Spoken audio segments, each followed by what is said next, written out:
We're going to talk today about a healing journey, and I have my friend Kathy with us. So I think you're going to love what she has to talk about. So I'm going to let her just start right off. We would like to hear a little bit about your healing journey, when it started, and kind of what led you to the decisions that you made that changed everything. So okay. yeah. Well, I'm not one of those people that has a January 1st, 2013 kind of goal setting, because it happened really gradual. But over the course of 2 years, I really addressed my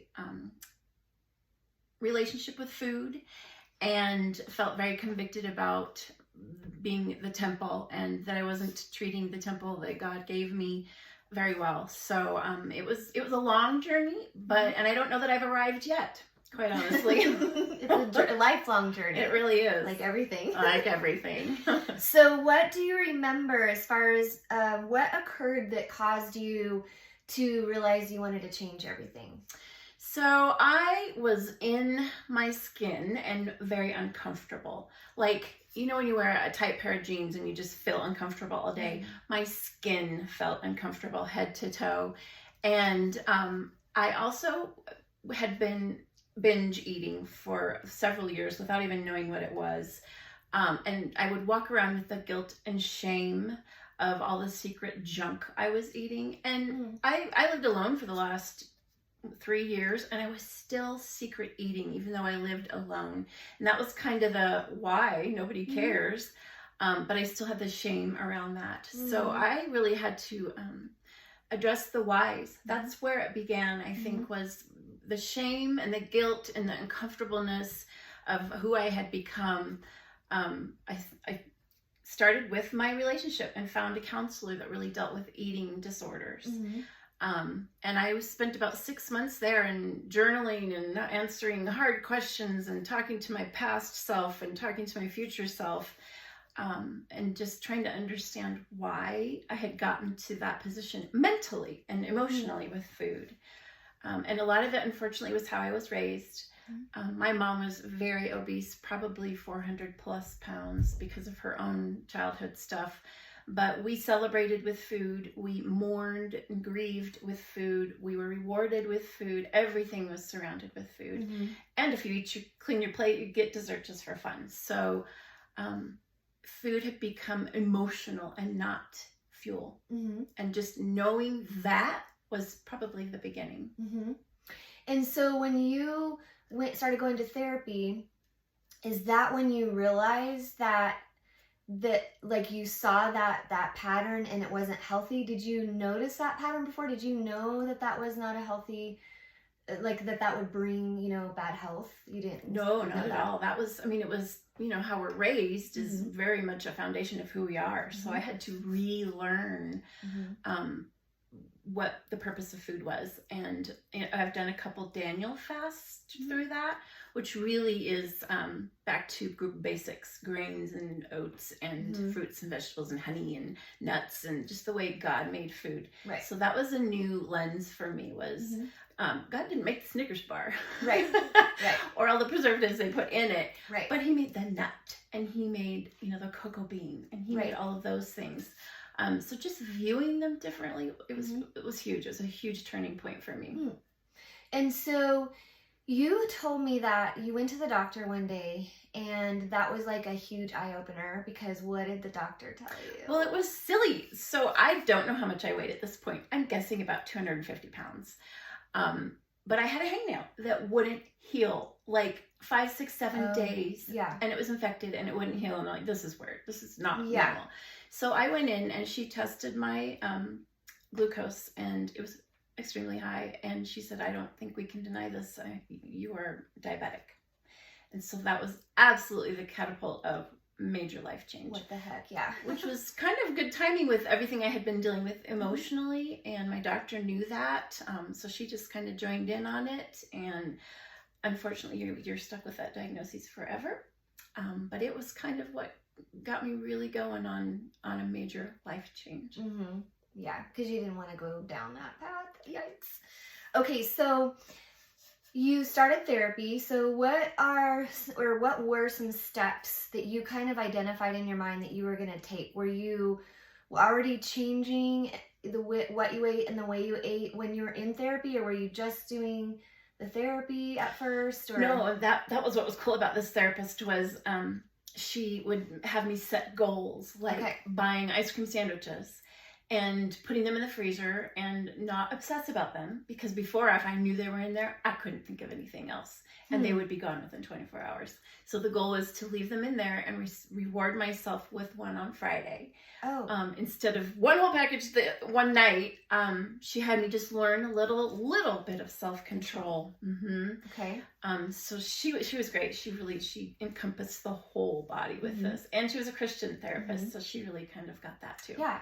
So it was kind of like just one thing. It wasn't like go exercise, go do this, go do that, and do the food. It was just, let's just do one thing at a time. One task at a time. Okay. And I think that's part of why it worked, because if I'd have been given the list of do's and don'ts, no, it wouldn't have. And then you would have felt like you're failing, and you would have quit, like we all do. And Yeah. Okay, so let's talk a little bit about how much you've lost and how long it's taken, and kind of just, I want everybody that's listening to like understand that they have to be patient with this, and it's really healthy to take time, and you don't want to see like results like in 1 month, you know what I mean? So oh my, yeah. So like I say, I don't know exactly, but from pictures about 2 years ago, I was so heavy that it was only my driver's license was the only one that I would let take a picture of me.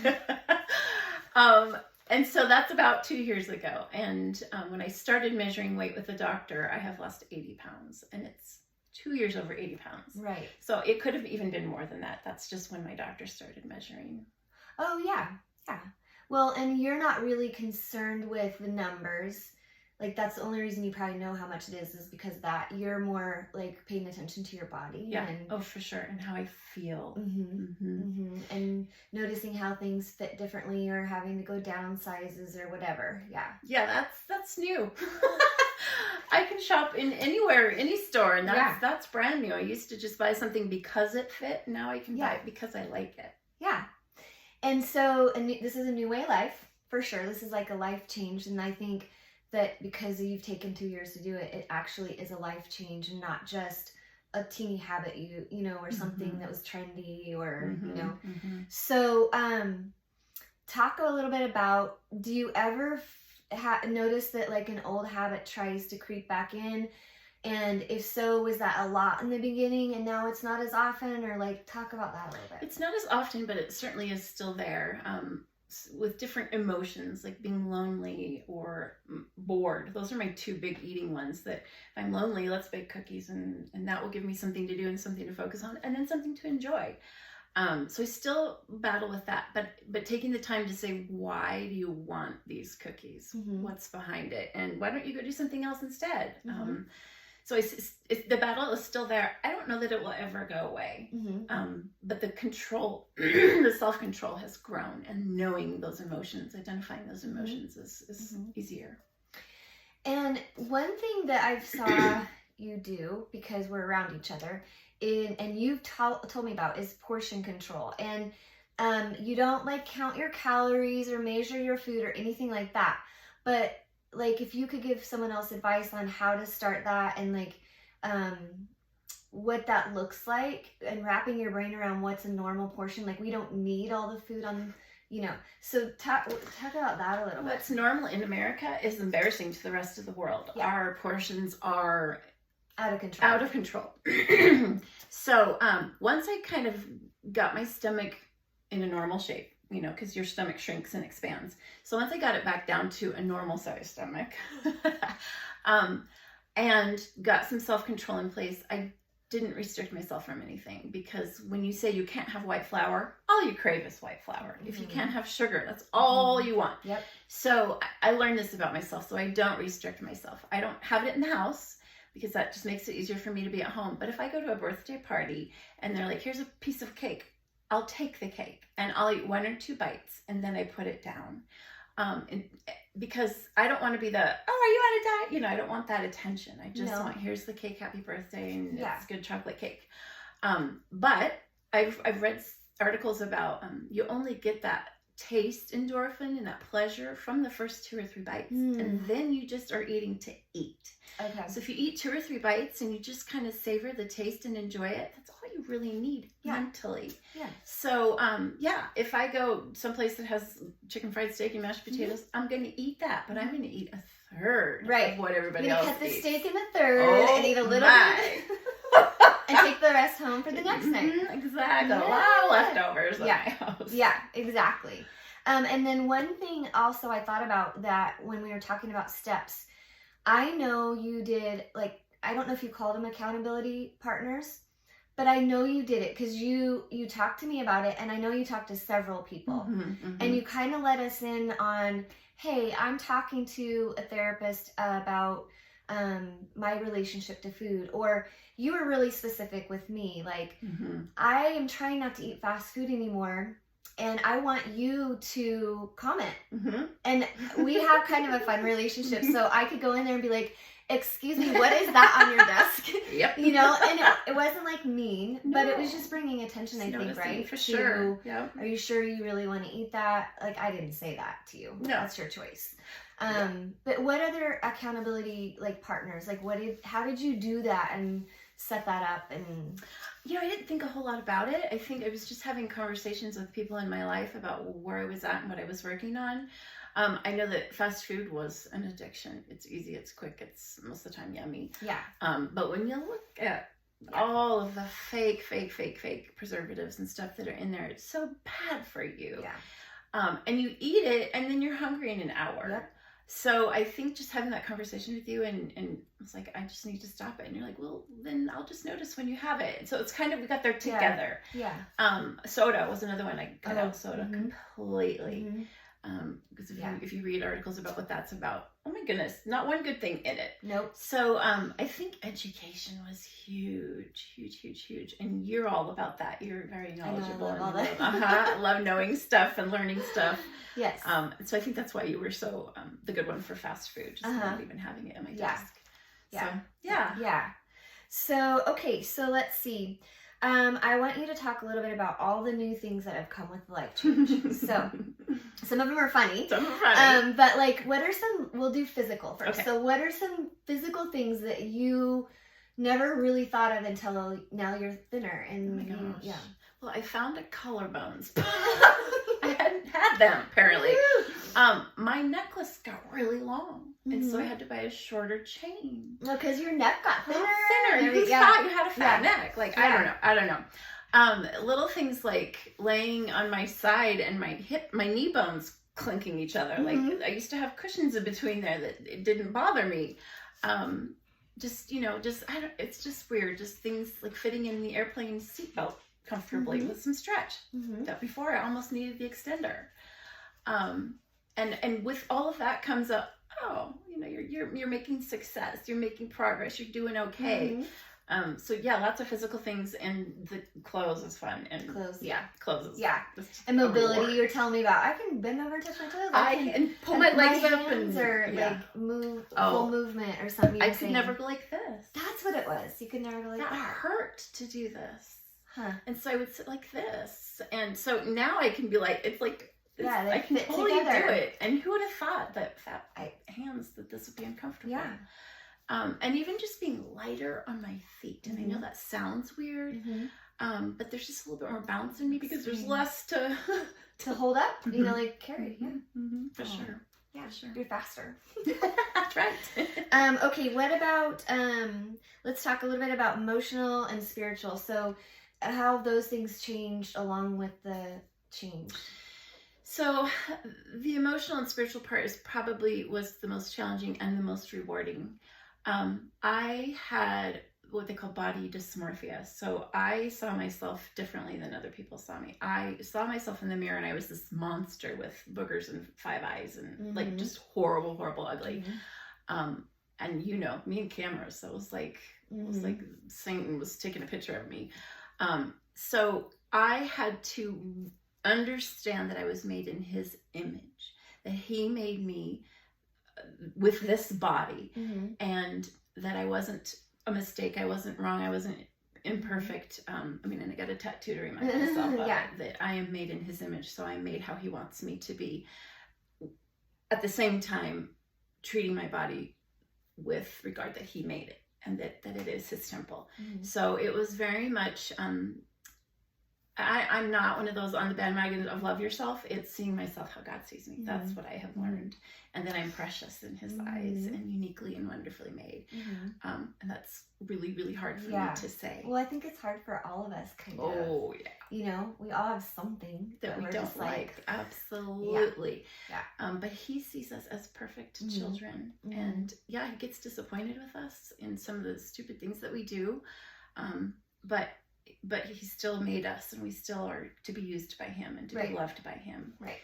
So yeah, and then when you figure out, like, when your skin fits better and you feel like you're who God made you to be, then you kind of like yourself. Mhm.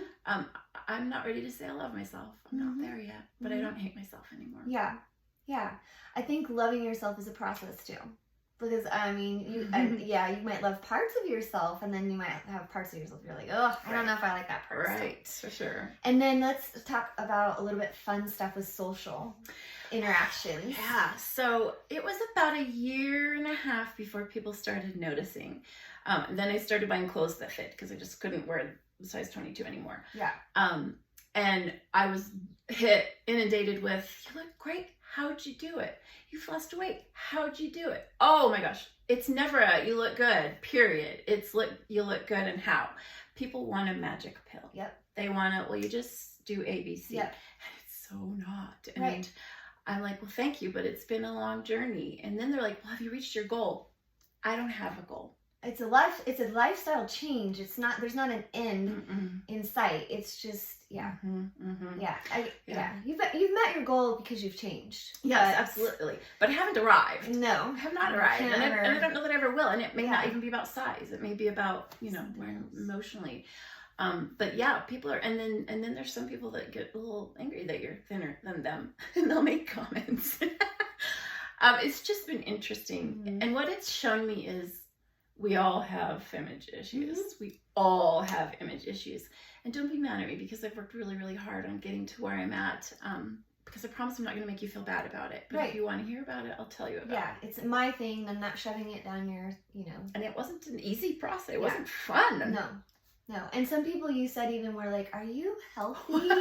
Are you feeling okay? And you're like, well, I look the healthiest I've ever looked, so why are you asking that question? Yeah, a couple people are like, are you okay? I'm like, I'm actually great, but thanks. Yeah. Because you only lose weight when you're dying? Right? Maybe. I don't know. It's interesting. Yeah. Well, and people forget, like, and so for me, and I think I shared this with you, like when I was in high school and I hated being skinny, people forget that it's the same for people overweight or people who are skinny with the body image thing. So people rushing up to me and saying, oh my gosh, you're so skinny, look at you, and look. That was super hard. And I would think to myself, no one ever runs up to somebody who's overweight and says, oh my gosh, you're so fat, look at, And so there's kind of a double standard there that, they kind of crowd into your personal space when you're thin and say, ask all these questions. And why is that okay? I don't know why that's okay, so it's, All right. So I think we've kind of hit on this, this sounds, well, the process of it sounds simple, but it's very complex. So, but we did this video because people do want to know what you did. People do want to understand and have this magic formula or something. And so, and you and I both like helping people. So we wanted to put the video together so that we could encourage those of you guys who are struggling with similar issues and how to change, how to make a change. And so it's not like a cookie cutter method. It's knowing yourself. And so do you need to go, talk to a therapist and understand food and why you do what you do or what it's connected to? But like, what's some advice that you would give to someone who's just really struggling and they haven't really started to make any changes and they're really down in the dumps or they're worried? And like, what would you tell them if they were here? Well, I don't want to say blanketly, but a lot of us that struggle with weight issues spend a lot of time in our head, and a lot of the blame and the shame stuff. So my first advice would be find your people. I ate in secret. I had to stop that. I had to eat in social or eat in out in public. So stopped with the secrets and found the people that I could talk to. So I was embarrassed about it. I never talked about how much I weighed. But I started talking about my journey, not just I was this many pounds. It was I'm trying to get healthy. And I would talk to you, and I would talk to people. Another Tamara is a friend we have in common, and she's a nutrition coach. And she had this way of, did you get your protein in today? And I'd be like, I tried, but I only, without being cruel and like you, like, how dare you have McDonald's on your desk? It was, God, what's that? Knowing the people you can trust to be in your life, to address those things, and not everybody, because there's people in our lives that would be mean if I asked them to be those kind of people. Yeah. So it's figuring that out, just being out in the open, would be the big one. And the second one would be know what you're eating. Know all of the chemicals. That one you did on that snack mix, oh my gosh. Know what you're eating. And if you can't pronounce it, don't eat it. Yeah, just don't eat it. It's messing with you.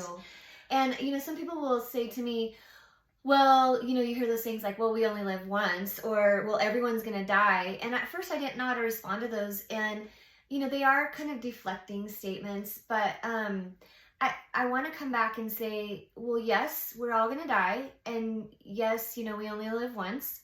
So that's why we don't deny. If you want to eat a little something that isn't great for you.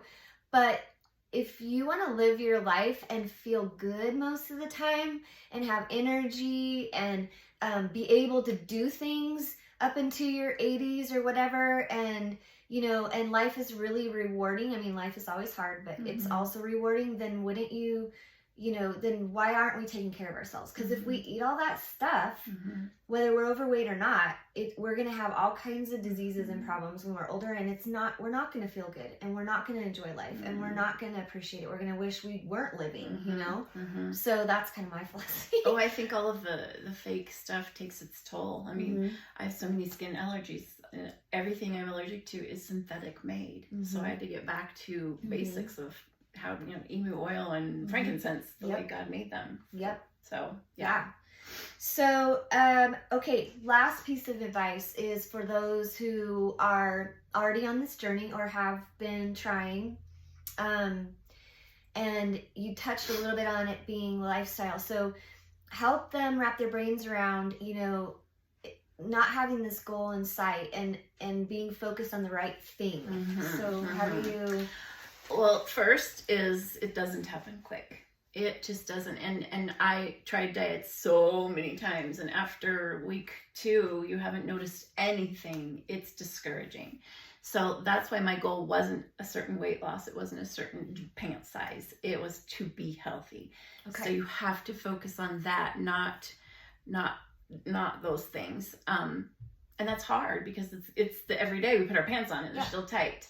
Yeah. So if you're not focusing on your pants, then when all of a sudden they're loose, it's a pleasant surprise. Right. So I would just say keep doing it. 2 years in the making. 2 years. And it was a year and a half before anybody even noticed.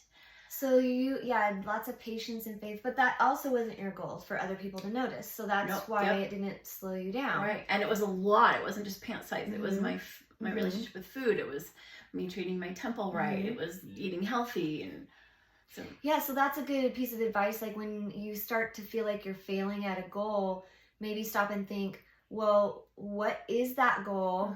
Did I set the wrong goal? Yeah. And I still want to go in that same direction, but do I need to change my goal to something else? Because then you would have given up if your pant size wasn't changing. And was it like a day by day thing sometimes, or even an hour by hour? Oh yeah. Some days it was hour by hour. Yeah. Some days I just was like, why? Who cares? I actually wrote a poem-ish about nobody cares if I brush my teeth except my dentist. Nobody cares if I shave my legs except my sheets. It's silly, but it was that nobody cares except for I need to care because Yeah. of what God's given Right. me. And that was a new concept for Right. me. Instead of worrying about what everybody else thought, I got to think about myself. Yeah. Nobody cares what I put in my mouth except me. Right? And then, yeah, for sure. Yeah. So just not giving up. Yeah. And I know that's not what people want to hear, but yeah. Well, and I think having a plan, I call it a derailment plan, and we're all different, like you said. So for me, whatever my on track looks like, if I have a day where it's been a hard day for me, and that is defined as, you know, if I've had someone get really angry with me, or I've let someone down, or it's a lot of times it's a relational thing for me. So I'm feeling really yucky and angry and frustrated. That's when I want to throw everything out the window and do things that are not even really like related to who I am. I'm not an alcoholic or anything, but I think, you know, somebody who struggles with drugs or alcohol could relate to that. That's probably when they get derailed. So same things with food. Yep. Same things with exercise, same thing, whatever your goals are, you just kind of want to toss it out the window. And so you have to have a derailment plan of what you're going to allow yourself to do when you are a little derailed. You know, there's studies that show cocaine and sugar have similar effects on the brain. So I think it can be really relatable. Alcohol, drugs, food. It's all about how it makes us feel. Yeah. Yeah. And I would say have grace for yourself. Yeah. I wasn't very kind to myself for so many years. And now over the weekend, I had Justin come down and we baked cookies and we have pre-dough, but I only baked 6. And he ate 4 and I ate 2. And that was enough. And I was okay with it. I wasn't overindulging, but I didn't deny myself. And it's okay, Kathy. Tomorrow you're going to be a brand new day. Yeah.